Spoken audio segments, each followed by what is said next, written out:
नमस्कार, द्वीप दर्पण में आप सभी का स्वागत है। आइए एक नजर डालते हैं आज के मुख्यांश पर।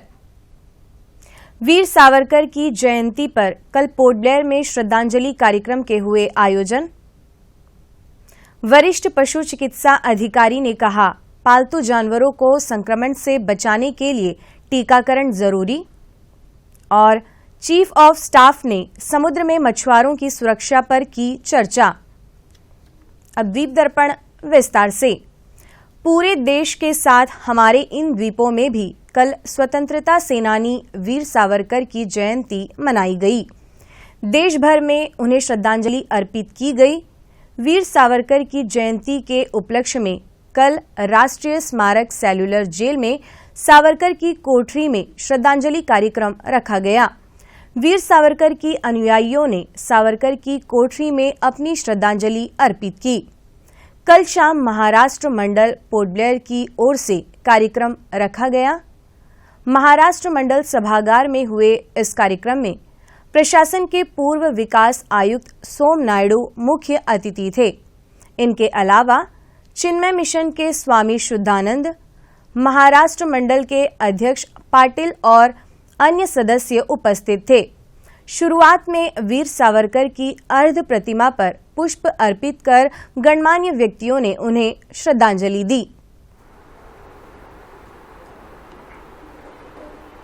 पुष्प अर्पित कीजिए प्रतिमा पर। या आप लोग वीर सावरकर, वीर सावरकर, भारत माता की, भारत माता की।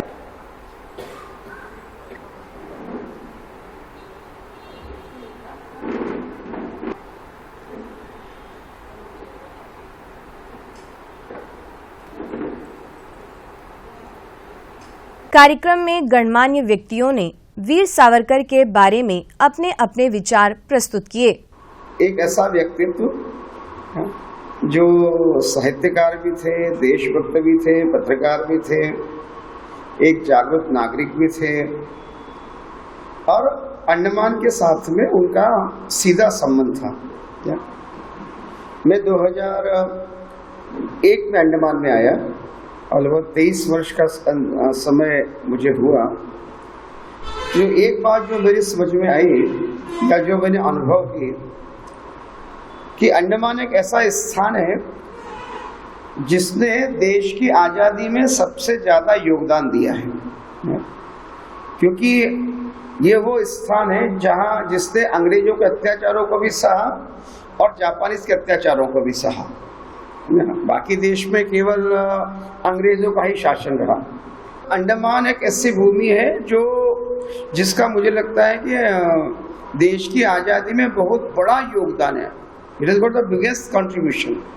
स्वामी जी ने सावरकर जी की भूमि और उनकी पृष्ठभूमि और अंडमान का जो इतिहास है और अंडमान के बारे में जो जानकारी हमारे यहाँ के लोगों को, देशवासियों को जो है स्थिति के बारे में बहुत एक सही विशिष्ट एक रेफरेंस दिया है। और मैं बिल्कुल उनकी बात को मानता हूं कि हम अपने इतिहास को हम उतना तवज्जो नहीं दे रहे हैं जितना देना चाहिए। और ख़ास करके हमारे अंडमान निकोबार के जो बच्चे हैं जो कि इसी धरती में हैं, इनके पूर्वजों ने देखा है कि अंडमान निकोबार किस तरह एक 1854 से पहले जो स्थिति थी और आज को जो स्थिति आई है, कैसा ही ट्रांसफॉर्मेशन हुआ। इस चीज़ को उनके पूर्वजों ने देखा है लेकिन उन्हें पता नहीं है। तो ये हम उनको नहीं बता पाए, ये कहीं ना कहीं हमारी अपनी कमजोरी है। ये हमारा यह प्रयास हम ठीक से नहीं किए। सावरकर जी को लेकर आ रहे थे तो उनको एक स्पेशल बंडखोर यानी बहुत खतरनाक कैदी बोल के उनको अलग से बांध कर रखा था और उनको अलग ही खड़ा किया था। जैसे ही बोट से उतरे उनको अलग किनारे पे बिठाया था और उस किनारे पे 50 साल की सजा सावरकर जी को हुई थी। और ऐसे समय भी वीर सावरकर सोच रहे थे कि समुद्र का अवलोकन कर रहे थे, उस भूमि का, जिस भूमि में मुझे 50 साल रहना है, उस भूमि का अवलोकन करना कितना आवश्यक है। ऐसा कर कर वो उसको देखते हुए बोल रहे थे कि अंडमान निकोबार द्वीप समूह ये पूरब से भारत पर आक्रमण करने वाले जो शत्रु हैं उनके लिए प्रवेश द्वार हो सकते हैं। इसीलिए अंडमान की जनसंख्या भारतीय है, वहाँ की संस्कृति भारतीय है, यहाँ के लोग भारतीय है। इसीलिए अंडमान निकोबार में कोस्ट गार्ड, डिफेंस का नेवी, एयरफोर्स और आर्मी, ये तीनों का बेस होना बहुत जरूरी है। और कोस्ट गार्ड इन द्वीपों का संरक्षण करे। यानी 1910 में जिस आदमी को 50 साल सजा हुई है वो अंडमान निकोबार के बारे में इस तरह उस समय सोच सकता है, तो आज तो हम लोग बहुत अच्छी तरह अंडमान निकोबार में रह रहे हैं। इसलिए हमारा दायित्व है कि हम लोग इन द्वीपों को, इन पे आए जो क्रांतिकारी है उनके बारे में, जैसा कि स्वामी जी ने बताया, सोमनाइडू जी ने बताया, आने वाली पीढ़ी को कहीं ना कहीं हम देने के लिए कम है, इसीलिए हमको उसको जरूर देना चाहिए।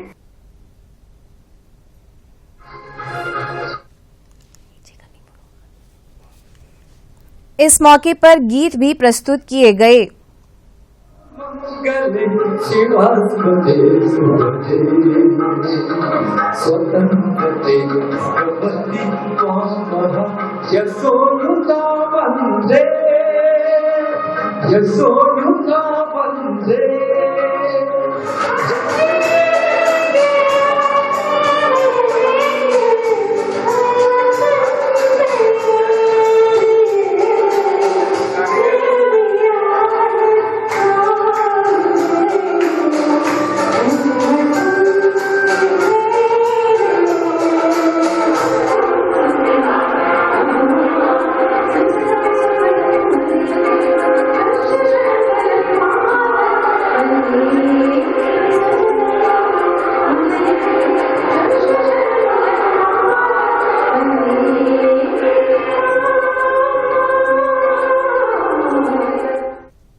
समाज कल्याण निदेशालय ने साउथ पॉइंट स्थित फ्लैग पॉइंट पर जागरूकता कार्यक्रम आयोजित किया।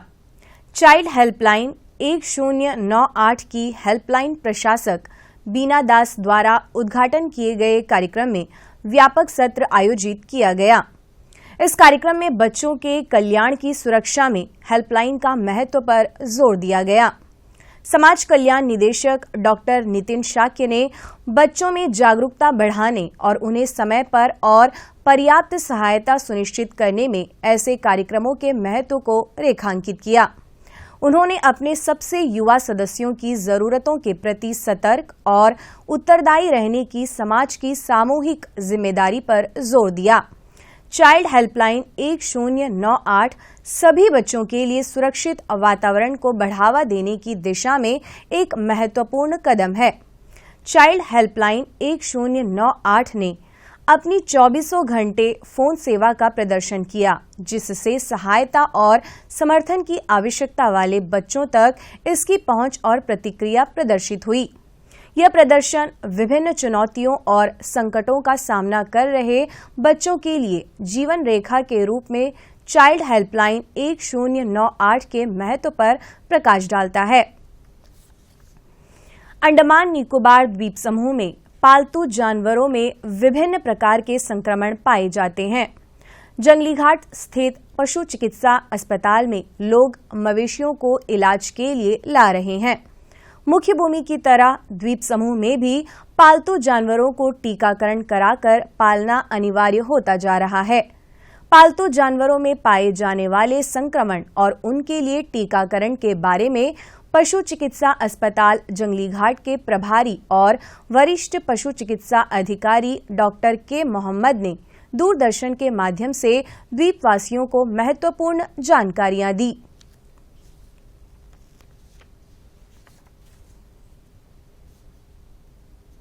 मैं डॉक्टर के मोहम्मद, सीनियर वेटनरी ऑफिसर, इस वेटनरी हॉस्पिटल जंगली घाट के इंचार्ज। मैं जितने भी कैनाइन डॉग्स पालते हैं उनको मैं बताना चाहता हूं कि 1 वीक पहले एक डिजीज़ फैला हुआ है इनमें, वायरल डिजीज़, जिसको हम लोग कॉमनली हम लोग कहते हैं कैनाइन पारो वायरस, CPV करके हम लोग कॉमनली इसको बोलते हैं। ये वायरस पहले भी देखा गया था और यहाँ पहले भी सर्कुलेशन में है अभी, लेकिन लास्ट 1 वीक से देख रहे हैं कि बहुत ज़्यादा प्रकोप में एक डॉग्स में पर्टिकुलरली देख रहा है।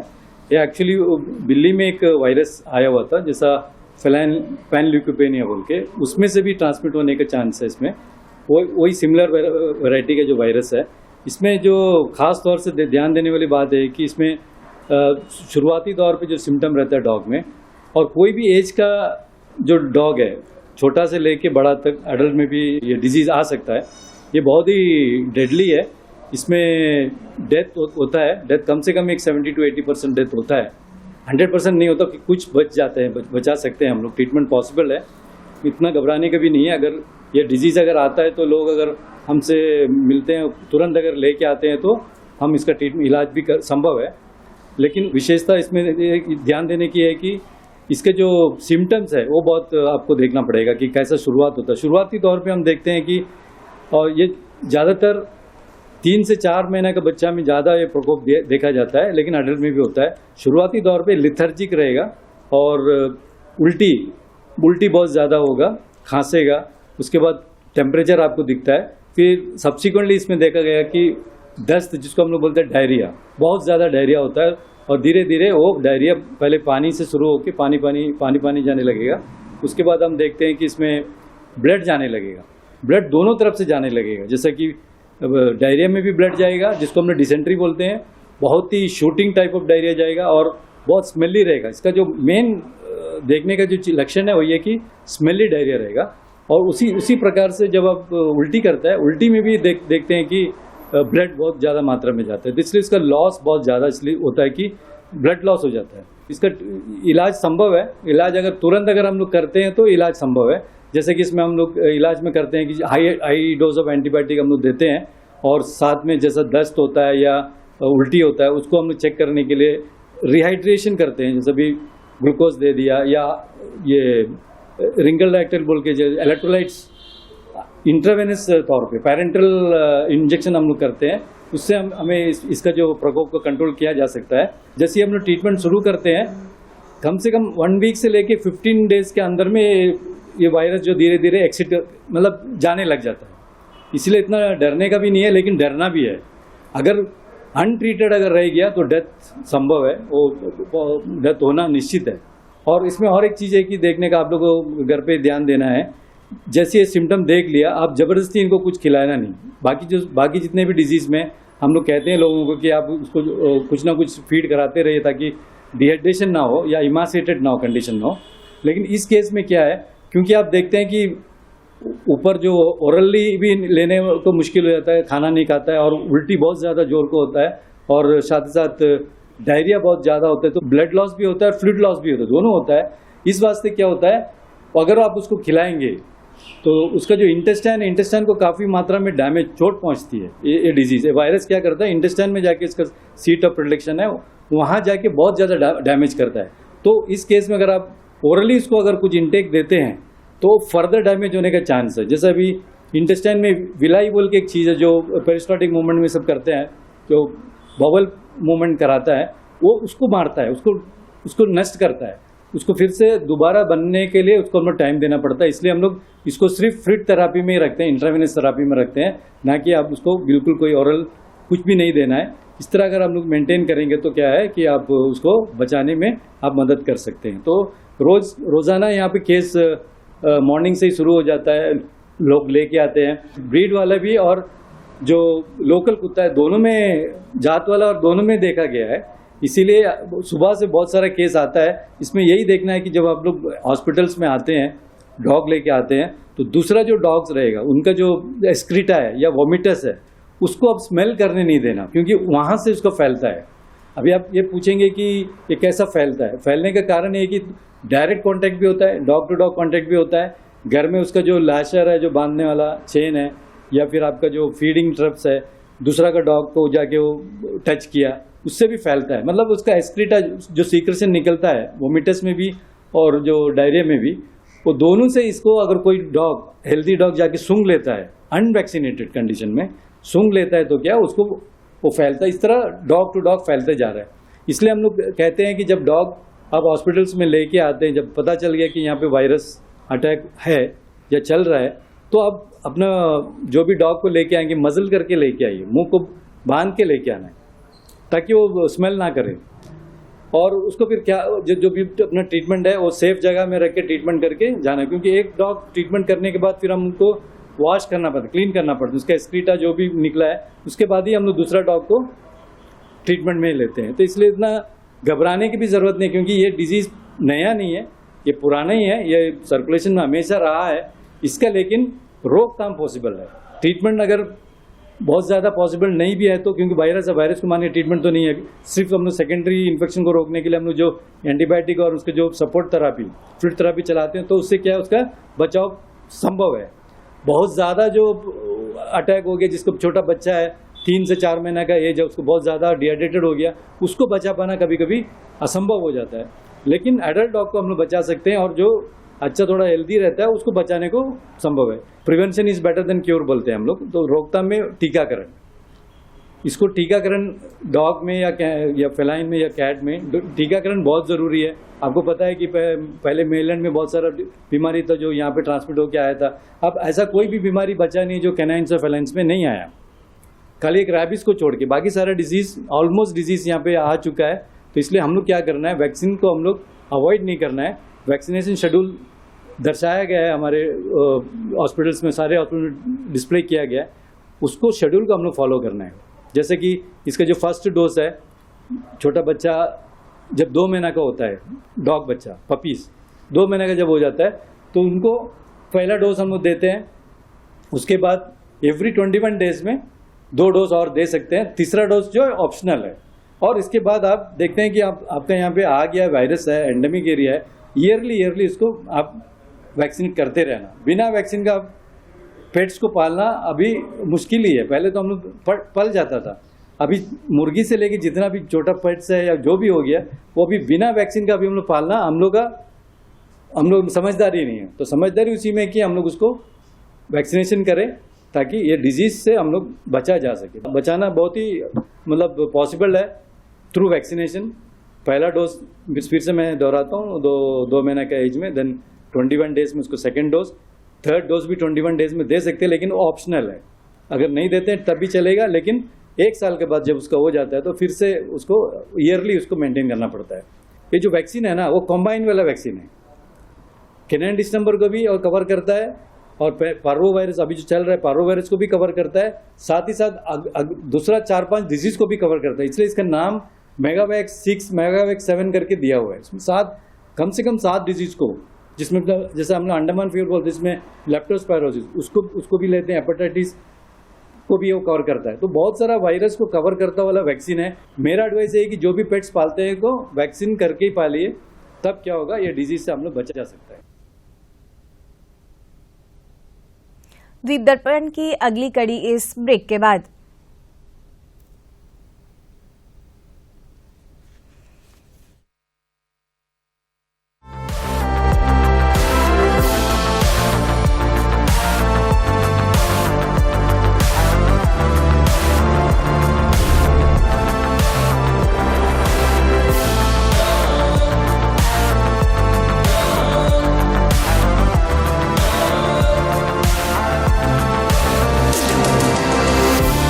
The Mahindra XUV 3XO.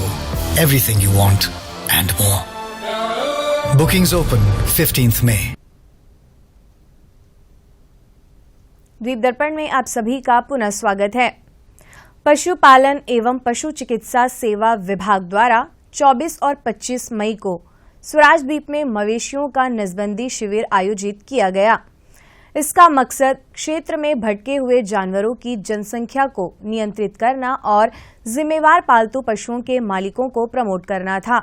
शिविर के दौरान वरिष्ठ पशु चिकित्सा अधिकारियों और सहयोगी कर्मियों ने मवेशियों का ऑपरेशन किया। इस शिविर में पालतू पशुओं के मालिकों को ऑपरेशन के बाद की देखभाल के बारे में जानकारी देना था। समुद्र में मछुआरों द्वारा सामना कर रहे कठिनाइयों पर विचार विमर्श करने के लिए तटरक्षक क्षेत्रीय मुख्यालयों ने 27 मई को मत्स्य नौकाओं के मालिकों और मास्टरों के साथ बैठक की। इस बैठक में पोर्ट ब्लेयर से मछुआरा और मत्स्य विभाग एवं पुलिस मरीन फोर्स के प्रतिनिधियों ने अपनी उपस्थिति दर्ज कराई। तटरक्षक क्षेत्र अंडमान निकोबार के चीफ ऑफ स्टाफ DIG आशीष श्रीवास्तव ने बैठक की अध्यक्षता करते हुए समुद्र में मछुआरों की सुरक्षा पर विचार विमर्श किया। मछुआरों को महत्वपूर्ण सुरक्षा पहलुओं जैसे बड्डी सिस्टम फिशिंग, खराब मौसम चेतावनी के दौरान समुद्र में न जाने, आपात स्थिति में एक दूसरे की सहायता करने, जीवन बचाव उपकरणों को साथ ले जाने और नौका में जाते समय वैलिड आईडी प्रूफ रखने की सलाह दी गई। मेल मिलाप सत्र के दौरान मछुआरों ने long range two way communication system की जरूरत और पोर्ट ब्लेयर में मत्स्य नौका रख रखाव सुविधाओं के विकास जैसे मुद्दों को उठाया। तटरक्षक की ओर से कहा गया कि उनके लिए मत्स्य समुदाय आंख और कान है। मछुआरों को त्वरित सूचना को साझा करना और असामान्य घटनाओं की रिपोर्टिंग द्वारा तटरक्षक को महत्वपूर्ण योगदान देने पर भी चर्चा की गई। दीप दर्पण की अगली कड़ी इस ब्रेक के बाद। Toyota cars at your doorsteps. Prince Toyota, a house of luxurious Toyota cars. Delivers any model within 30 days at all India price. Come, take home the luxury on wheels. Prince Toyota, Gyaracharma, Port Blair. Added attraction and high-tech workshop at New Pahargaon near Shiv Temple. Special offer during festive season. Contact us on 7695085451 or 8768838882।